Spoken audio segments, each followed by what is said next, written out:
Amendamentet kushtetuese për zgjedhjen e presidentit nga populli. I menjëhershëm ishte reagimi i kryeparlamentare Saxhiu, duke ftuar kuvendin të votojë pro. Zyrtarisht Kurti ka propozuar konjuftën për president. Të nderuar të shikues, mes të tjerave në këtë edicion do të ndiqni Azerbajxhani u godit nga 2 dronë iranian, duke sjellë edhe 5 të plagosur. Presidenti Aliyev e cilësoi sulmin të shëmtuar, që tregon frikë dhe patrupsi, ndërsa valët e reja të shpërtimeve u raportuan edhe në Katari, Bahrein dhe Emiratet e Bashkuara. Irani paralajmëron Bashkimin Evropian se do të paguajë çmimin nëse nuk reagon. Çmimi i naftës në Shqipëri u rrit me gati 5 lekë për litër, edhe pse normalisht rezervat duhet të funksionojnë deri në 3 muaj. Autoriteti i konkurrencës e legjitimon këtë situatë me ndryshimet që po ndodhin në bursë.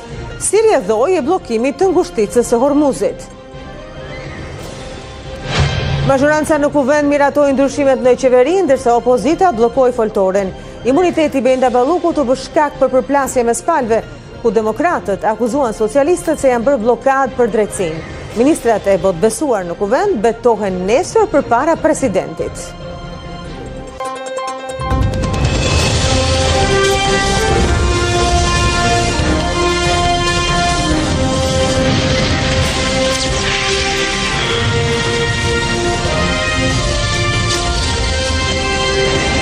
Mbrëma të nderuar të shikues, dhe mirë se vini në edicionin ton të qendror të lajmeve këtu në A2CNN. Do të lidhemi në këto momente me Prishtinën, do të diskutojmë për çështjen e presidentit. Pikërisht sot përfundon edhe afati fundit i kushtetueses për çështjen e presidentit të Republikës, kur menjëherë presidenti aktuale duket se ka bërë një lëvizje të papritur propozimin e amendamenteve për zgjedhjen e presidentit nga populli. Amendamente të cilat janë pranuar nga kryetaria e kuvendit. Se çfarë ka ndodhur e po ndodh më tej në Kosovë, do të lidhemi me gazetarin ton atje, Ideal Gola. Ideal, përshëndetje, edhe mirë se vjen, do donim të na shpjegojë më tepër në lidhje me propozimet e presidentit Vjosa Osmani dhe si janë pritur ato nga parlamenti, por edhe politika.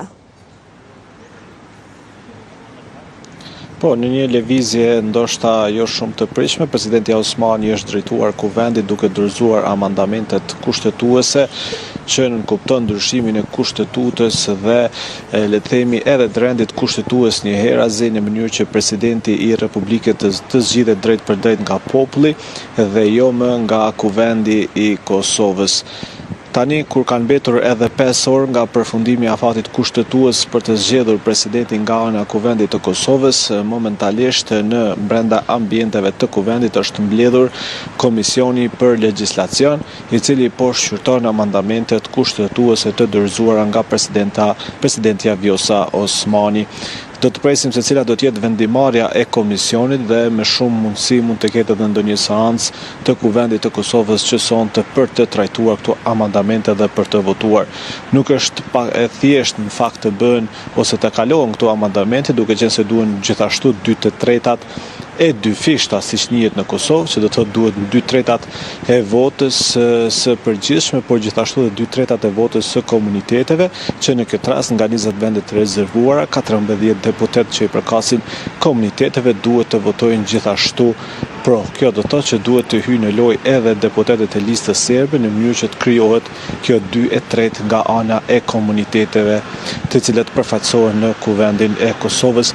Aktualisht ka një debat në Komisionin për Legjislacion. Partia Demokratike, përfaqësuesi deputeti i kësaj partie Perpem Gruda, nuk është shprehur dakord që një vendim kaq i rëndësishëm për ndryshime kushtetuese duhet të bëhet në orët e fundit të afatit kushtetues për të zgjedhur presidentin dhe se duhet të ketë kohë më tepër dhe të shtrohet një debat më i gjerë publik, ndërsa lëvizjeve të vendosjes që tashmë publikisht ka mbështetur këtë nismë të presidentit Osmani, thotë se do të mbështesë dhe janë plotësuar elementet për ta çuar këto amendamente në seancën e kuvendit të Kosovës. Kujtoj që ndryshimet kushtetuese janë iniciuar para më shumë se një dekade, në mënyrë që presidenti të zgjidhej drejt për drejt nga populli, madje ka pasur edhe një interpretim të këtyre amendamenteve edhe nga gjykata kushtetuese, të cilët kishin kthyer përgjigje në korrekt të vitit 2012 dhe tashmë ato rikthehen sërish le të themi në qendër të zhvillimeve politike në Kosovë, për fat në të cilave do ta kuptojmë besoj shumë shpejt nëse do të procedohet me tutje apo sërish ato amendamente do të futen në sirtar pas më shumë se një dekade, të cilat u nxorën sot nga presidenti Vjosa Osmani. Megjithatë, nëse sot kemi një seancë parlamentare dhe votohet pro këtyre amendamenteve dhe propozimit të Gjosa Osmanit, do të ishte situar skenari më i mirë pasi do të jepte zgjidhje kësaj çështje e cila është në ngërç dhe po shkon drejt afatit të fundit, si shtetet vetë kanë mbetur dhe pesor. Cili do të ishte skenari i keq nëse amendamentet nuk pranohen dhe Kosova duket se për momentin nuk ka kandidat për president, apo jo? Nuk e di nëse këto amendamente dhe ky ndryshim kushtetues do të cilte zgjidhje. Në fakt në amendamente thuhet që zgjedhjet për president do të duhet të mbaheshin 6 muaj para se presidentit e tij skadoj afatin, ndërsa ne jemi në kohën kur skadon pas 30 ditësh, pra vetëm 1 muaj. Ka shumë çështje të cilat duhet të shikohen, akte ligjore në ligjore, pastaj sepse besohet se presidenti duhet të gëzojë më tepër pushtet, me që do të zgjidhet drejt për drejt edhe nga populli, me që aktualisht nuk ka ndonjë kompetencë ekzekutive dhe mbetet sigurisht më shumë një figurë simbolike, por gjithsesi e rëndësishme për ta përfaqësuar Kosovën dhe politiken e saj të jashtme. Në kushtet aktuale ne vazhdojmë të kemi vetëm një kandidat, Glauku Nyuksa lëvizjes vetëvendosje. Vetëvendosja ka firmat e nevojshme për të hedhur edhe një kandidaturë, gjë të cilin nuk e ka bërë, sepse kërkon që një kandidat tjetër të hidhet nga opozita. Kjo pasi do të ishte një lloj garancie që ata do të merrnin pjesë në votim, duke qenë se duhen 80 vota në kuti për të pasur një proces të suksesshëm.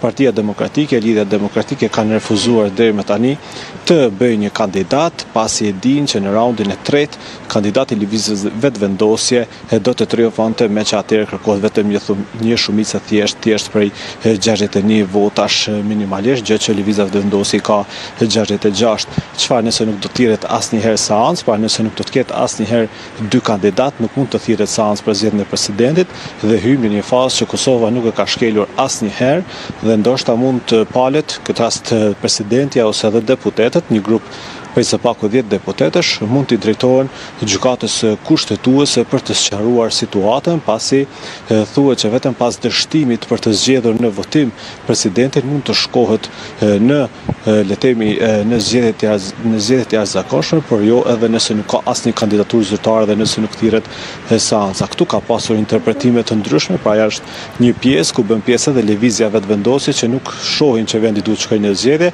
pastaj është dhe interpretimi tjetër që thuhet se presidentja duhet të shpallë me njëherë zgjedhjet, pasi pasardhësi i saj në këtë rast ose rizgjedhja e saj duhet të ishte bërë ose duhet të bëhet deri në mesnatë të datës 5 mars. Prandaj ka shumë dilema, gjithsesi ka edhe një debat tjetër nëse deputetët e opozitës duhet të qëndrojnë në sallë dhe duhet të marrin pjesë, pasi ka një precedent nga viti i kaluar kur gjykata kushtetuese urdhëronte deputetët në rastin e zgjedhjes së kryetarit apo kryesisë të qëndronte në sallë dhe të merrte pjesë në votime. Mund të shfrytëzohet si precedent i njëjtë, por kjo mbetet pastaj thjesht një çështje ditëve të ardhshme nëse edhe sonte mbyllet kjo datë pas zgjedhur presidentin e ri. Unë falenderoj Ideal, duket sikur do të jetë një mbrëmje shumë intensive dhe shumë e nxehtë sot në Prishtinë. Do të kemi, besoj, nga ti edhe lajmet e herpaseshme për të parë se si do të përfundoj edhe mbledhja e komisionit dhe nëse do të kemi në vazhdim një seancë emergjente mbrëmjen e ditës së sotme. Të falenderoj për momentin dhe punë të mbarë. Ndërkohë, Kosova po shënon 28 vjetorin e epopesë të ushtrisë qërimtare të Kosovës, nderuar teleshikues, dhe sakrificën e familjes Jashari në krye me komandantin legjendar Adem Jashari. Megjithatë, edhe në këtë ditë tensioni politik mori vëmendje me kryeministin Albin Kurti, që nuk e përshëndeti presidenten Osmani. Kosova po shënon 28 vjetorin e epopesë të ushtrisë qërimtare të Kosovës dhe sakrificën historike të familjes Jashari. Megjithatë, kjo datë e rëndësishme erdhi në një moment tensioni politik, kur çështja e presidentit nuk ka gjetur zgjidhje. Përplasja fundit mes presidentes Vjosa Osmani dhe kryeministit Albin Kurti u duk edhe në seancën solemne të Kuvendit të Kosovës, në cilën mungoi një përshëndetje mes dy liderëve. Në fjalimet e Osmanit dhe Kurtit u ndarua figura e komandantit legjendar Adem Jashari dhe luftës së ushtrisë qërimtare të Kosovës. Sot kur përmendim emrin e Adem Jasharit, komandantit legjendar të gjithë familjes Jashari, kemi në mendje frymën dhe thirrjen që na kujton se liria asnjëherë nuk është dhuratë, por është sakrificë. Toka u bë altar i lirisë e një familje u bë simbol kombëtar. Figura e kryekomandantit Adem Jashari e lidhur pasgjithshmërisht me fatin e familjes dhe të bashkëluftarëve të tij, u bë personifikim i vendosmërisë për të mos e pranuar nënshtrime. Kur ti tentoi të zgjidhte për president Murat Jasharin të bini Rifat Jasharit, vllajt Adem Jasharit, por ai nuk pranoi. Kjo përmend edhe në seancë, një veprim që kërkon të respektohet. Ket 28 vjetor me respektin më të madh për qëndrimin e familjes Jashari dhe për vendosmërinë e tyre për qëndruar mbi çdo interes politik njerëzor, ju themi familjes Jashari është më e madhe se çdo post politik. Jashari, para së gjithash, një njeri i një vendi të shtypur, ishte një njeri një toke jo të lirë, i një shtëpie shumë fisnike dhe një familje me një kujtesë të trashëguar. Në botën e përditshmërisë së tij, aty ku rrëfimet për qëndresën e brezave të mëparshëm përziheshin me jetën e përditshme të brezit të tij, historia nuk ishte diçka e largët. Në nderim të manifestimit të 28 vjetorit të epopesë ushtrisë shqiptare të Kosovës, Forca e Sigurisë së Kosovës arreshtoi kuadratet e saj në kazermën Adem Jashari në Prishtinë. Edhe qeveria e Kosovës mbajti një mbledhje solemne. Aktivitetet do të vazhdojnë edhe për 2 ditë të tjera në Prekaz dhe në të gjithë komunat e Kosovës.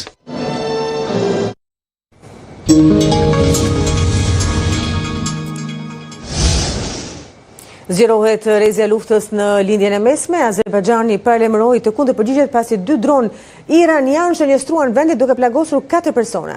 Valë të reja shpërthime që raportuan edhe në vendet e gjerit si në Katar, Bahrein dhe Emiratet e Bashkuara.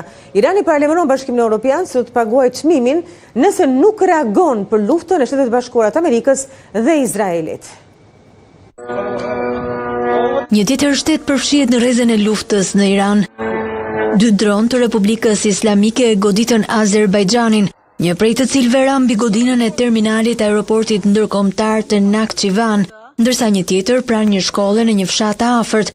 Azerbajxhani paralajmëroi se po përgatiste kundërpërgjigje të paspecifikuara për të mbrojtur integritetin dhe sovranitetin territorial dhe tha se dronët iranian kishin plagosur 4 persona të njëjtën. Këto sulme nuk do të mbeten pa përgjigje, pohoi Ministria e Mbrojtjes së Azerbajxhanit në një deklaratë, teksa i kërkoi shpjegime Republikës Islamike të Iranit, por forcat armatosura të Iranit mohuan të kishin shënjestruar Azerbajxhanin me dron. Të mërkurën ishte Turqia që raportoi rrëzimin e një rakete iraniane nga avionët e NATO-s, por edhe në këtë rast, Teherani deklaroi se nuk kishte goditur Turqinë, të cilën e konsideronte si vend mik. Ndërsa lufta vijon të zgjerohet në mënyrë të rrezikshme, Izraeli dhe Irani po shkëmbejnë valë të reja sulmesh ajrore, me shpërthime të raportuara në Teheran dhe qytete të tjera, dhe sirenat e alarmit që ranë rreth Izraelit. Teherani raporton mbi 1100 viktima dhe akuzon SHBA-n dhe Izraelin se në mënyrë të qëllimshme po godasin zona civile. Republika Islamike paralajmëroi shtetet e BE-s se herët avon do të paguajnë çmimin nëse qëndrojnë të heshtura përballë ofensivës ndaj Iranit. Ashtu vendet e gjirit mbeten nën presion të shtuar.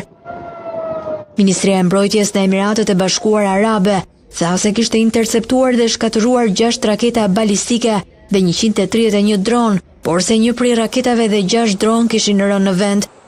Sipas ministrisë, 3 shtetas të huaj janë vrarë dhe 94 të tjera janë plagosur, që prej fillimit të sulmeve. Bahreini dhe Katari raportuan po ashtu shpërthime të reja si pasojë e sulmeve iraniane. Teherani njoftoi se kishte goditur edhe pozicione kurde, mes raportimeve se CIA po i armatos për një ofensiv toksore në Iran. Siç u bë ditur, ishin shënjestruar grupe separatiste që po përpiqeshin të hynin në vend nga kufit perëndimor. Shtetet e Bashkuara ndërkohë paralajmëruan se do të zgjeronin operacionin, duke goditur më në thellësi të territorit iranian. Senati dështoi të mërkurën të votonte një mas që do të kufizonte aftësitë e presidentit amerikan Donald Trump në vijimin e sulmeve kundër Iranit. Presidenti i Azerbajxhanit Ilham Aliyev tha në një takim të Këshillit të Tij të Sigurisë se forcat armatosura, Ministria e Mbrojtjes, Shërbimi Shtetëror Kufitar dhe të gjitha forcat e tjera speciale janë sjellë në nivelin e parë të mobilizimit dhe duhet jenë gati për të kryer çdo operacion. Ai e quajti sulmin të shëmtuar, frikacak dhe të paturpshëm, duke thënë se kjo njoll nuk do të fshihet kurrë nga fytyra e tyre e shëmtuar që kanë ata. Mənə məlumat verilir ki, İranın Xarici İşlər Nazirinin muavini... Duhet të theksoj, gjithashtu se informova këtë mëngjes, se zëvendës ministri i jashtëm Iranit telefonoi në Baku dhe i kërkoi Azerbajxhanit ndihmë për evakuimin e punonjësve të ambasadës iraniane që ishin bllokuar në Liban, sepse nuk kishin në gjendje ta bënin këtë. U informova për këtë. Me njërë dhe shurdhur për të ofruar ndihmë dhe për të dërguar një aeroplan. Ata madje thanë se ishin të gatshëm të paguanin për të. Thashë se nuk është e nevojshme. Nëse nuk ofrojmë ndihmë tani në një kohë kaq të vështirë, atëherë kur duhet të ofrojmë? Në këmbim të gjithë kësaj, të godasin Nakhchivanin në një mënyrë të shëmtuar, frikacake dhe të patupshme, kjo njohë nuk do të fshihet kurrë nga fytyra e tyre e shëmtuar. Prandaj do të merren gjitha masat e nevojshme përmes kanaleve diplomatike. Forcat tona të armatosura, Ministria e Mbrojtjes, Shërbimi Shtetëror Kufitar dhe të gjitha forcat e tjera speciale janë sjellë në mobilizim të nivelit të parë dhe duhet të jenë të gatshme për të kryer çdo operacion. Çirkin ve iyi becerisimasından hiç vasilim. Izraeli dhe Irani kanë shkëmbyer sulme raketore edhe gjatë orëve të fundit, ndërsa shpërthime janë raportuar edhe në vendet e gjerit. SBA paralajmëroi se do të sulmojë më thellë në territor pasi Senati dështoi të votonte një mas që kufizonte fuqitë e presidentit Trump në luftë. Erdogan paralajmëroi Iranin pas raketës rrëzuar nga NATO, por Republika Islamike mohon të ketë shënjestruar Turqinë, që e konsideron se një shtet mik. Irani ndërmori një valë sulmesh raketore ndaj Izraelit në orët e para të sejntes, duke çuar në vend strehime mira banor teksa lufta hyri në ditën e 6. Në shënjestër të bombardimeve të Teheranit u vunë edhe pozicione të njësive para ushtarake kurde në Kurdistanin irakian, mes raportimeve se grupet po armatosen nga CIA amerikane për një operacion toksor në Iran. Por kurdët mohuan pretendimet se janë gati për nisjen e ofensivës. Pashtu Izraeli ndërmori një valë të re sulmesh ajrore kundër Republikës Islamike, ku goditën shënjestra në qytetet e Koms dhe Isfahan. Shpërthime të shumta u dëgjuan në kryeqytetin Teheran. Bombardimet ndaj Iranit u intensifikuan të mërkurën paralelisht me sulmet në Liban, ku Izraeli po ndërmerr edhe një ofensiv toksore. Ndërkohë shpërthime të reja u raportuan në Doha dhe Katar, ku autoritetet po evakuojnë banorët pranë konsullatave amerikane. Ushtria e Shteteve të Bashkuara pretendon se Irani po lëshon më pak raketa dhe dronë se në fillim të luftës dhe se ofensiva amerikane do të zgjerojë, duke sulmuar më thellë në territor. Presidenti Trump përsëriti se forcat amerikane janë në pozita shumë të forta ndaj Iranit.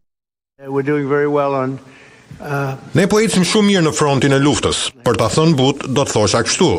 Shumë njerëz thanë në një shkallë nga 1 deri në 10 ku do ta vlerësonit. Unë thash rreth 15. Dhe do të vazhdojmë të ecim mirë. Ne kemi ushtrinë më të madhe në botë, pas një dyshim, dhe ky ishte një kërcënim i jashtëzakonshëm. Deklarata e tij erdhi teksa Senati votoi kundër një mase që do të kufizonte aftësinë e presidentit për të ndërmarrë sulme të tjera ndaj Iranit. Ligjvënësit votuan sipas linjave partijake me vetëm një senator republikan që u bashkua demokratëve në votën pro kufizimit dhe një demokrat që u bashkua republikanëve.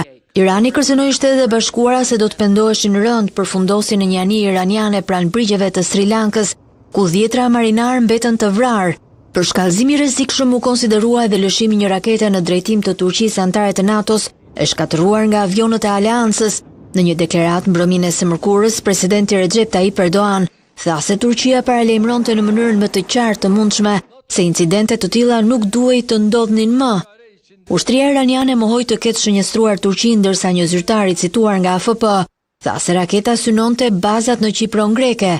Ne respektojmë sovranitetin e fqinjit dhe shtetit mik Turqisë, tha ushtria në një deklaratë, ndërkohë lideri i Koreas së Veriut Kim Jong-un shprehu gatishmërinë për të i siguruar raketa Iranit nëse ky i fundit do ta kërkonte diçka të tillë. Vetëm një raketë është e nevojshme për të fshirë Izraelin nga faqja e dheut, paralajmëroi lideri i Penjanit, me sinjaleve për intensifikim të luftës. Shtetet po nxitojnë të evakuojnë qytetarët e vet nga lindja e mesme, me fluturimet që po shtohen.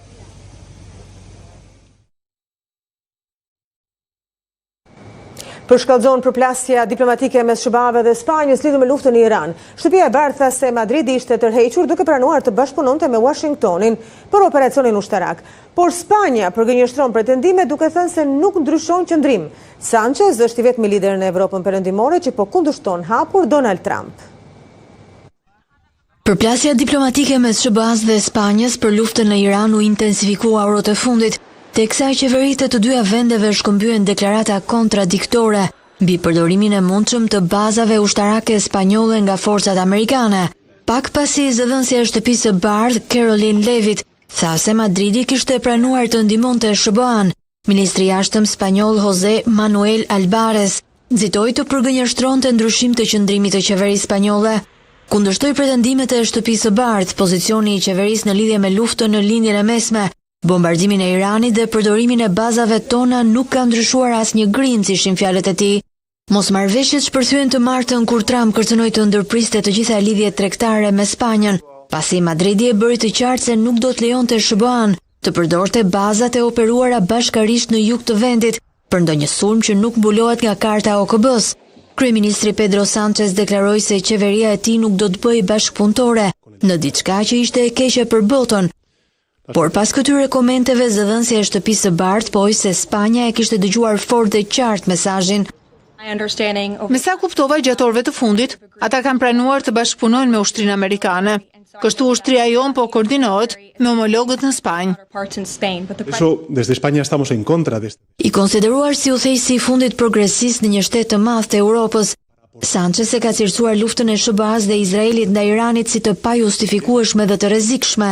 Ai shprehu shqetësim se sulmet ndaj Iranit mund të çojnë në një tjetër kaos të kushtueshëm ushtarak në linjën e mesme, të ngjashëm me ndërhyrjet e kaluara amerikane në Irak dhe Afganistan.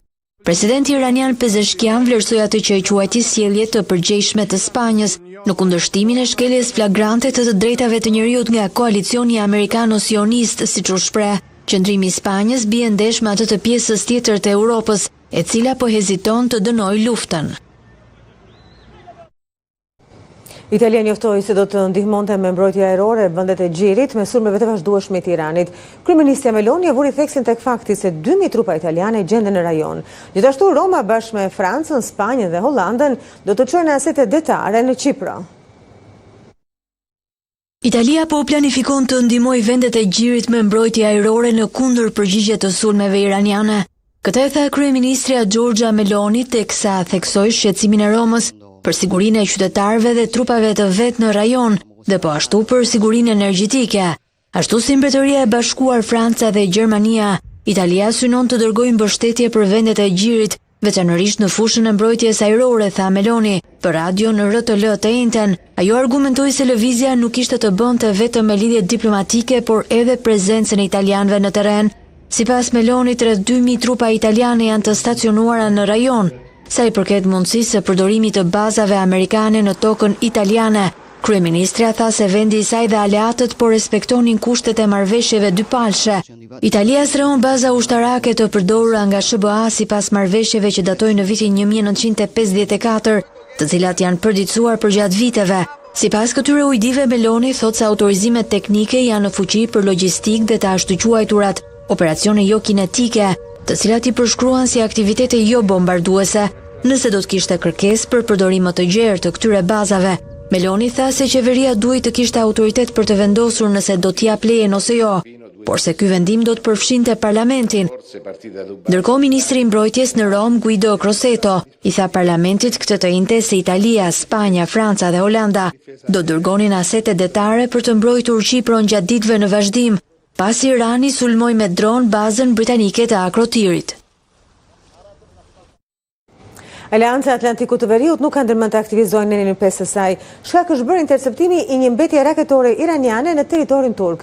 Rute po ashtu përmendi edhe ndihmën e munguar për Ukrainën, e cila lidhet me fillimin e luftës së Shteteve të Bashkuara në Iran. NATO nuk planifikon të aktivizoj klauzolën e mbrojtjes së përbashkët të nenit 5 për shkak të rrëzimit e një rakete balistike, e cila preku Turqinë. Kështu ka bërë media sekretari i përgjithshëm i NATO-s Mark Rutte në një intervistë për Reuters, mes frikës Aleanca mund përfshihet në luftën SBA-Iran. Askush nuk po flet për nenin 5 dhe gjëja më e rëndësishme është se kundërshtarët tanë kanë parë dje se NATO është kaq e fortë dhe kaq vigjilente, dhe madje edhe më vigjilente nëse është e mundur, që nga e shtuna për shkak të situatës, sigurisht në lindjen e mesme. Pra ata e shohin, e dinë dhe e ndjejnë se ushtria jon është në këtë drejtim. Turqia, një antar e NATO-s, tha se mbrojtja ajrore e Aleancës shkatroi të mërkurë një raketë balistike iraniane, ndërsa ajo drejtoi në hapësinë ajrore turke, duke theksuar mundësi që konflikti të zgjerohet për të përfshirë të gjithë Aleancën. Neni 5 i NATO-s specifikon se një sulm ndaj njërit prej anëtarëve të saj është një sulm ndaj të gjithëve. Ai detyron aleatët të ndërmarrin veprime që konsiderojnë të nevojshme për ndihmuar vendin në sulm, duke përfshirë potencialisht përdorimin e forcës ushtarake. Rutte tha se shumë aleatë NATO-s mbështesin Shtetet e Bashkuara dhe Izraelin në sulmet e tyre kundër Iranit, pasi vendi ishte pranë të bëjë një kërcënim dhe për Evropën. Megjithatë, disa udhëheqës të vendeve të NATO, si kryeministri spanjoll Pedro Sanchez dhe ai turk Erdogan, e kanë kritikuar veprimin ushtarak amerikan. Ne mbështesim presidentin e Shteteve të Bashkuara të Amerikës Donald Trump në ruajtjen e kësaj aftësie, siç arritën amerikanët. Dhe ata po punojnë për këtë, siç e dim. Por sigurisht gjithmonë ka disa avantazhe në kuptimin që duhet të siguroheni që mbroni çdo centimetër të territorit të NATO-s, siç po bëjmë ne. I pyetur nëse ishte i sigurt se SBA kishin për qëllim të qartë për të shmangur paqëndrueshmërinë që mund të paraqiste rreziqe për Evropën, Rutte tha se nga bisedimet e mia me udhëheqës të lartë ushtarak dhe politikan amerikan, është ndjenja ime absolute se ata e dinë se ku po shkojnë. Ai tha gjithashtu se udhëheqësit e NATO-s kishin rënë dakord se do duhet të gjeni mënyra për të vazhduar të mbështetur Ukrainën në luftën e saj kundër pushtimit të Rusisë. Çmimet e karburanteve në Shqipëri janë rritur sërish, duke arritur mesatarisht në rreth 179 lekë për litër në pikat e shitjes. Rritja argumentohet me shtrëngimin e naftës në bursa ndërkombëtare pas tensioneve në linjën e mesme, por ekspertët theksojnë se reagimi i tregut vendas është shumë më i shpejtë se luhatjet reale. Ndërkohë, Autoriteti i Konkurrencës ka nisur monitorimin e tregut për të verifikuar nëse rritja e çmimeve është e justifikuar apo abuzive. Ta i rrisin armik, magazinat i kanë plot, nuk i shofin letës e sa mall ka erdhe, sa të ngrehet atje o burra ta ngrejmë këtu. Kjesë është e drejt fare, me falë drejtën. Sa ngrejt çmimi të këta e ngrejt naftën, po shifet dokumentin kur e ke morë mallin në shkreti. Si u ngrej ka i çmim, nëse ti, u si hapë, kështu na i herë me këtë lloj sistemi, kështu si bëjnë këta, nuk kam pa na herë. Nga 174 lek mesatarisht, një litër naft dhe benzin po shitet për 179 lek në pikat e karburanteve. Kam paralajmëruar që do rritet çmimi me 200 lek. Po, në rritet, që t'i bëjmë? E përdorni le të themi për familje apo transport? Po dhe transport. Që do të thotë që në një farë mënyrë do t'ju shtrejtohet kostoja. Po, që t'i bëjmë? Po shtrejtu, ndryshe me shokët jemi. Çmimet e karburanteve rriten në Shqipëri, por jo domosdoshmërisht në vendet e tjera, Maqedoninë e Veriut për shembull. Malire kemi nga Maqedonia. Merrni nga Maqedonia? Ande jetojmë në fakt. Sa është në Maqedoni 1 litër naftë? Po 1.2. 1.2 euro. Po këtu ne kemi gati 1.8 ka shkuar. Po e ndjejmë nëse ato të gjithë rajoni vinte ne mbushin. Shtrëngimi i karburanteve në vend ndodh me argumentin se lënda djegëse është rritur në bursa nga rreth $67 para operacionit amerikano-izraelit në Iran. Aktualisht një fuqi nafte pa përpunuar po kushton pak më shumë se $77. Kjo do të ishte një rast që kërkohet domethënë ndërhyrja e qeverisë sepse shikohet për një abuzim në këtë moment. Sepse reagimi i kompanive për të rritur çmimet në momentin që u rrit në tregun ndërkombëtar, u rrit le të themi ditën që vjen ose pas 2 ditësh maksimumi. Kështu që reagimi ishte shpejt për rritjen e çmimeve. Çdo litër naftë që shitet në pikat e karburanteve është i përbërë nga çmimi me të cilën lënda djegëse blihet në bursë dhe taksat e tarifat që aplikohen nga qeveria. Duke qenë se lënda blihet në dollar, ndryshimi i kursit të këmbimit është faktor i rëndësishëm për përcaktimin e çmimit. Sipas kursit të Bankës së Shqipërisë, valuta europiane është vlerësuar ndjeshëm, po pse nuk ulet çmimi i naftës në vend?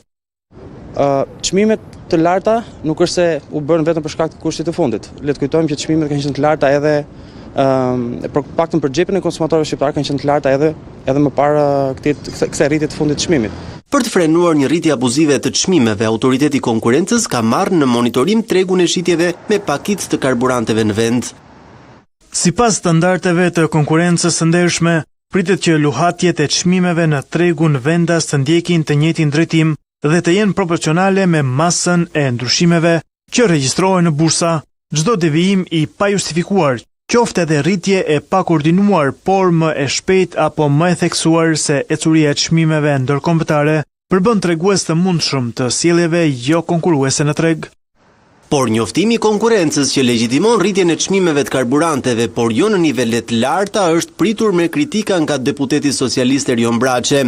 Që nuk më zgënjen kur është fakti që këta legjitimojnë rritjen e çmimit. Me atë që po ndodh në tregjen ndërkombëtare, ofertën, kërkesën e kështu me radhë. Brenda 3 ditë, 3 ditë ka që po ndodh kjo gjë. Aktualisht Shqipëria është vendi i parë në rajon, i 7 në Evropë dhe i 10 në botë për çmimin më të lartë të naftës. Mazhoranca në kuvend miratoi ndryshimet në qeveri, ndërsa opozita bllokoi foltoren.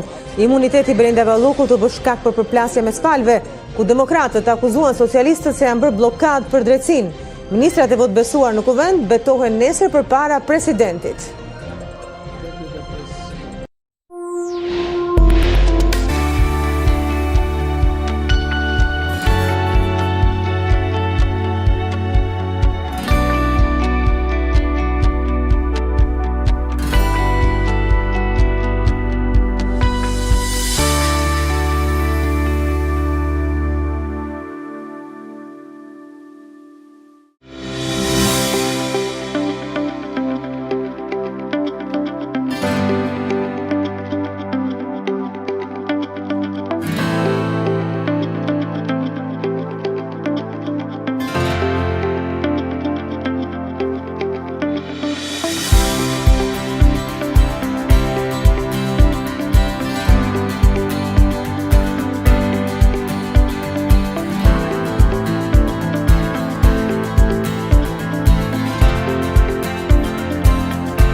Të nderuar televizionistë, ne rikthehemi sërish me edicionin qendror të lajmeve këtu në 2 CNN.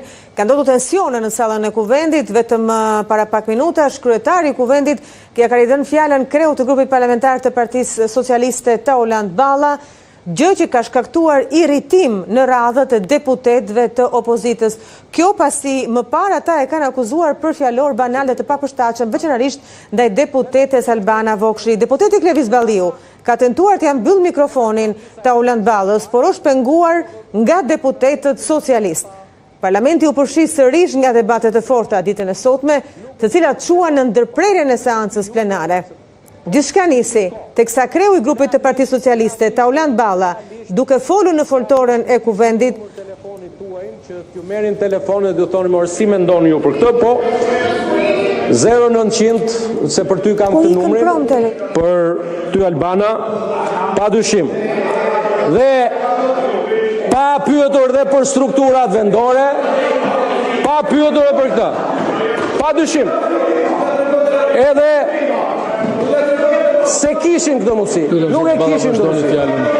Pa përmendur. Kështu që sa i përket marrëveshjes, ne do ta votojmë. Ne do ta votojmë marrëveshjen. Ne do ta votojmë marrëveshjen. Zoti Bardhi uluni. Zoti Bardhi. Çfarë zëron ti? Çfarë? Zoti kryetar. Zoti Bardhi uluni.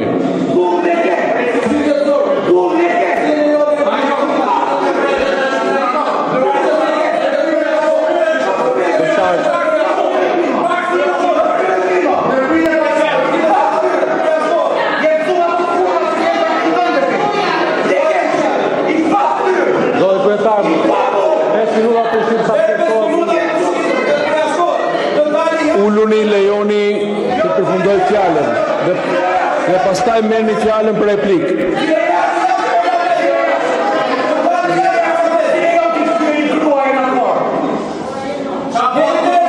Uluni.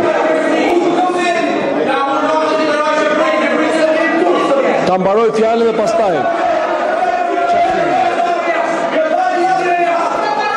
Si nxirë jashtë, do më të nxirë jashtë. uluni të mbaroj fjalën dhe ngrini pretendimet tuaja pastaj.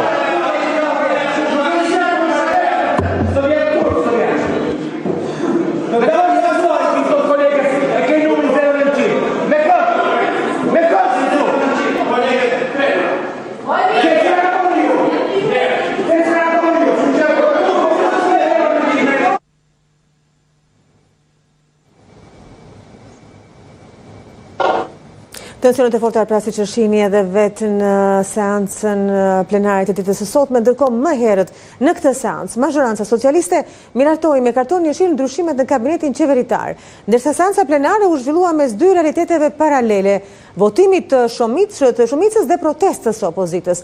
Me kërkesë të Tauland Ballës, dekretet e presidentit Bajram Begaj u futën menjëherë në rendin e ditës, duke hapur rrugë shkarkimit edhe emërimit të ministrave të rinj, të cilët pritet të betohen të premten në presidencë. Socialistët ngritën kartonët jeshil duke miratuar ndryshimet në kabinetin qeveritar. Me kërkesë të Tauland Ballës, dekretet e Bajram Begajt u futën menjëherë në rendin e ditës të seancës plenare, duke krijuar në sallë një realitet të dyfisht, mazhoranca duke votuar dhe opozita duke protestuar. Abstenim 83 vota pro. Votimi nisi me Belinda Ballokun, e cila u shkarkua tashmë edhe de jure nga dy funksionet e saj qeveritare. 85 vota pro, 0 abstenim, 0 kundër. Projekt vendimi miratohet. Shkarkimi i dytë ishte Elisa Spiropalit, e vetmja që tregoi edhe merakun që i kishte mbetur. E vetmja gjë për cilën më vjen keq është që largimin e paralajmëroi Sali Berisha në sallën e kuvendit dhe jo ndonjë tjetër. Vetëm për këtë jam e habitur që i doli fjala, për asgjë tjetër. Eliza, je viktima më e parëndësishme e lubis dhe më e merituara. Vetja është ajo që na sjell ku jemi dhe vetëm për veten mbajmë përgjegjësi, për të tjerat mbajnë përgjegjësi ata që i bëjnë.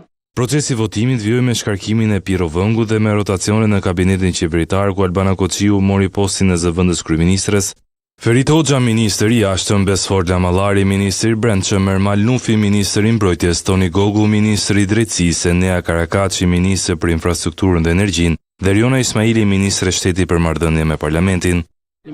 Mbyllet votimi. Zyrtarisht ministrat e rinj marrin detyrën të premten, ku presidenti i Republikës Bajram Begaj ka parashikuar ceremoninë e betimit. Josefina Topalli dhe Sali Berisha rezultuan se kishin votuar kundër shkarkimit të Elisës Spiropalit. Tesa ish kryeparlamentare pranoi gabimin, Berisha e mohoi votimin dhe akuzoi Niko Peleshin për inskenim. 83 vota pro, 0 abstenim, 2 kundër. Mes 83 votave të socialistëve për shkarkimin e Elisës Spiropalit si ministre për Europën dhe punë të jashtme, siç tregon edhe sistemi parlamentar, janë edhe 2 vota kundër nga radhët e demokratëve. Josefina Topalli dhe Sali Berisha rezultojnë të kenë votuar kundër shkarkimit të Spiropalit. Çfarë të bëj? Po jap fjalën me zor? Jo.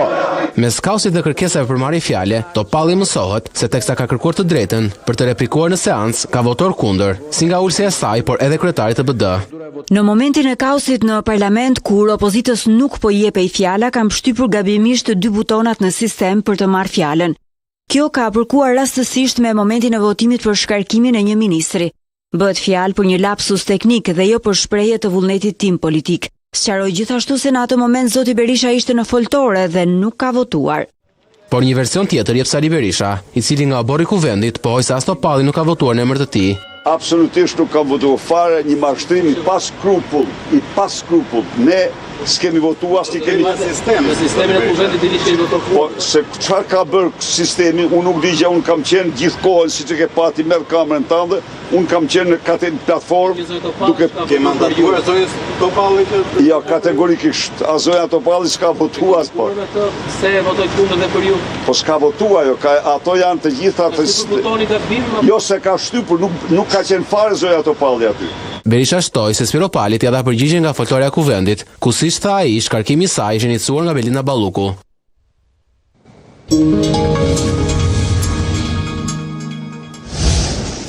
Gara për zgjedhjen e drejtorit të ri të përgjithshëm të Policisë së Shtetit ka hyrë në fazën e parë pas hapjes zyrtare të aplikimeve nga Ministria e Brendshme. Me semrave që përfliten si kandidat potencial janë drejtori i Policisë së Vlorës Elidon Çela dhe drejtori për marrëdhënie ndërkombëtare në Policinë e Shtetit Pëllum Seferi. Ndërkohë, faktori ndërkombëtar raportohet të mbështesë kandidaturën e Seferit në një moment të rëndësishëm për procesin e negociatave me Bashkimin Evropian. Ethet e garës për zgjedhjen e drejtorit të ri të përgjithshëm të Policisë së Shtetit ka nisur, që prej datës 3 mars, kur Ministria e Brendshme hapi zyrtarisht garën, e deri më 11 mars, çdo oficer policie që mban gradën drejtues mund të dorëzojë aplikimin me post ose me email. Edhe pse kanë kaluar vetëm 2 ditë nga hapja e garës, emrat e kandidatëve potencial kanë nisur të përfliten, edhe pse jo të konfirmuar zyrtarisht, pasi lista me kandidatët zyrtar do të bëhet publike nga Ministria e Brendshme më 11 mars. Pas largimit të Ilir Prodës, mazhoranca pritet të ndryshoj profil, duke kërkuar një figurë më pak të përfolur dhe më pak të sulmuar. Emrat që përfliten janë të shumtë. Mes tyre është edhe oficeri i karrierës Elidon Çela, i cili aktualisht mban postin e drejtorit të Policisë së Vlorës. Më parë, Çela ka mbajtur edhe detyrën e drejtorit të AMP-s në Tiranë. Ai vjen nga një karrierë gjatë në Policinë e Shtetit dhe konsiderohet nga mazhoranca si një nga figurat më të pastra në radhët e policisë. Vetëm një ditë pas çeljes së garës, të mërkurën e 4 marsit, Elidon Çela është parë në ambientet e Ministrisë së Brendshme, edhe pse zyrtarisht nuk dihet arsyeja e kësaj vizite.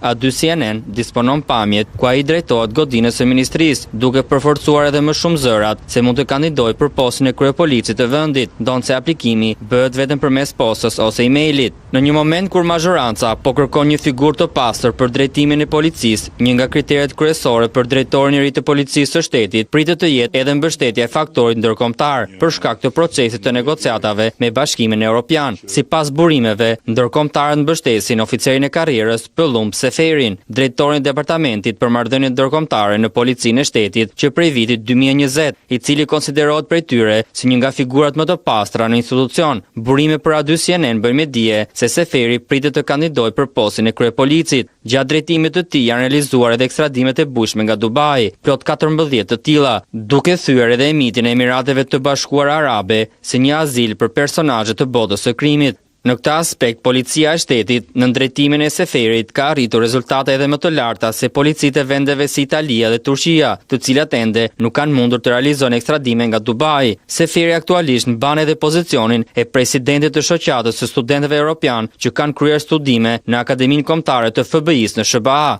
Në vitin 2023, ministri i Brendshëm i Spanjës i ka akorduar Seferit urdhrin e meritës policore me kryqin e bardhë, ndërsa në vitin 2022, presidenti i Republikës së Italisë i ka dhënë medaljen e kalorësit.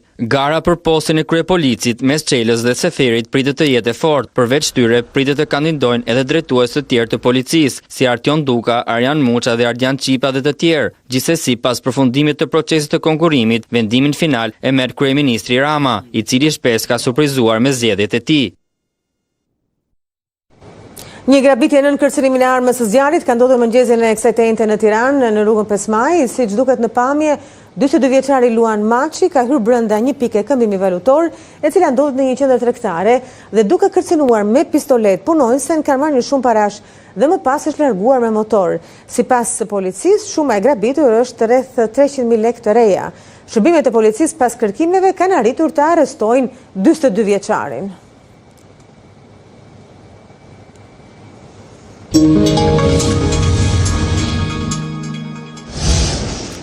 Pas 6 muajsh nga marrja detyrës në krye të shëndetësisë, Ministria Visala ka prezantuar disa nga reformat prioritet në punën e saj. Vijon të flasë për onkologjikun edhe pse nuk ndihen ndryshimet. Ministria ka deklaruar se çmimet e barnave nuk do të rriten, ndërsa 2 kontrata koncesionare po shkojnë drejt fundit. Është pallur si përparësia ministres së shëndetësisë që në shtator, por reforma për përmirësimin e shërbimit onkologjik ende nuk po ndihet tek pacientët. Në konferencën e parë për media, 6 muaj pas marrjes së detyrës, Evi Sala tregoi disa nga ndryshimet që do të prekin këtë shërbim në QSOT dhe në 6 spitale rajonal. Po shohim shpërndarjen e sëmundjeve e sëmundshmërisë sipas rajoneve, kapacitetet në nivel tercial dhe rajonal, si dhe nevojat për infrastrukturë, pajisje dhe barna. Kemi miratuar 38 protokolle të unifikuara trajtime. Brënda vitit 2026 do të përfundoj rikualifikimi i 6 punkteve rajonale të kimoterapisë në kuadër të rrjetit kombëtar që sapo e përmenda të sëmundjeve tumorale. E pyetur nga mediat në lidhje me listën e re të barnave të rimbursueshme, ministria foli për zgjerimin e saj si dhe rritjen e financimit për barnat onkologjike. Evi Sala mohoi të ketë rritje të çmimeve të barnave në tregun farmaceutik, pavarësisht ankesave të qytetarëve. Nuk ka rritje të çmimit të barnave, është zbatuar me shumë transparencë legjislacioni në fuqi në Republikën e Shqipërisë dhe nuk ka ndryshim përveç se do ketë zgjerim të listës së barnave të çmimshmërisë, duke ruajtur cilësinë, duke rritur gamën e barnave, duke mundsuar hyrjen e barnave inovative. Pas një dekade, këtë vit përfundojnë 2 nga kontratat koncesionare më të kontestueshme, ajo e hemodializës dhe e check-upit. Ministria e Shëndetësisë nuk sqaroi nëse do të ketë rinovim të kontratave apo menaxhim të këtyre shërbimeve nga shteti, si në rastin e procesit të sterilizimit. Se në çfarë mënyrë vazhdon shërbimi, kjo është për të përcaktuar nga ekspertët. A do vazhdoj shërbimi? Absolutisht do vazhdoj dhe nuk do ketë tavan në fashat në fashat moshore. Pra çdo qytetar mbi moshën 35 vjeç do ketë mundësinë të bëjë check-upin anual. Ministria e Shëndetësisë Evi Sala foli për reformën spitalore në mbar vendin, por nuk bëri publik spitalet që do të preken nga mbyllja, për shkak të shfrytëzimit të ulët nga lëvizjet demografike. Shqipëria synon të rikthejë menaxhimin e diferencuar të mbetjeve përmes një projekt vendimi të ri të Ministrisë së Mjedisit. Nisma parashikon që deri në vitin 2035 të rritet ndjeshëm riciklimi i materialeve si plastika, metale dhe letra, ndërsa objektivi afatgjatë është riciklimi i 65% të mbetjeve deri në vitin 2045. Megjithatë, sfida mbetet e madhe, pasi edhe raporti i fundit i Komisionit Evropian tregon se Shqipëria ka ende rrugë për të bërë në mbrojtjen e mjedisit. Shqipëria do të synojë menaxhimin e diferencuar të mbetjeve. Ndonse u provua, por pa sukses në Tiranë, Ministria e Mjedisit ka hartuar një projekt vendim i cili dikton marrjen e masave nga njësitë e vetqeverisjes vendore në funksion të grumbullimit të diferencuar të mbetjeve bashkiake. Objekti i këtij vendimi është miratimi i kritereve, procedurave dhe afateve për zbatimin e grumbullimit të diferencuar të mbetjeve, me qëllim lehtësimin ose përmirësimin për përgatitjen për ripërdorim, riciklim dhe operacione të tjera të rikuperimit për rrymat e mbetjeve në territorin e Republikës së Shqipërisë. Me zbatimin e nismës ligjore synohet që deri në vitin 2035 të riciklohet 55% e plastikës, 30% e drurit, 60 deri në 80% e metaleve dhe 85% e letrës e kartonit. Në dokument janë specifikuar edhe llojet e mbetjeve që do t'i nënshtrohen menaxhimit të diferencuar. Mbetje shtëpiake të përzjera dhe mbetje të grumbulluara në mënyrë të diferencuar, duke përfshirë letrën dhe kartonin, qelçin, metalet, plastikën, mbetjet bio, drurin, tekstilet, ambalazhet, pajisjet, përfshirë të gjitha pjesët përbërëse të tyre individuale apo të bashkuara dhe materialet të konsumit, që janë pjesë përbërëse këtyre pajisjeve, mbetjet e baterive, mbetjet e vëllimshme, duke përfshirë mobiljet, dyshekët dhe të ngjashme. Ministria e Mjedisit ndërkohë është e ndërgjegjshme që zbatimi i kësaj politike është një rrugë e vështirë. Pritshmëritë janë që deri në vitin 2025 të arrihet të riciklohen 65% e mbetjeve në vend. Lidhur me sugjerimet për standardizimin e ngjyrave, formës së kontenerëve, frekuenca minimale pastrimit, dezinfektimit dhe përdorimit të kontenerëve në sensor, sqarojmë se këto kritere dhe procedura përcaktohen nga vetë njësia e vetqeverisjes vendore, duke marrë në konsiderat rrymën e mbetjeve, densitetin e popullsisë dhe kushtet teknike e infrastrukturore të zonës. Mbrojtja e mjedisit është testi që Shqipëria ende duhet kalojë edhe në raportin e fundit të progresit nga Komisioni Evropian, vendi nuk arriti dot të merrte një notë kaluese bindëse. Të nderuar teleshikues, ne këtu kemi përfunduar për zhvillimet e fundit. Na ndiqni në faqen tonë të internetit adusjenen.com. Faleminderit për vëmendjen.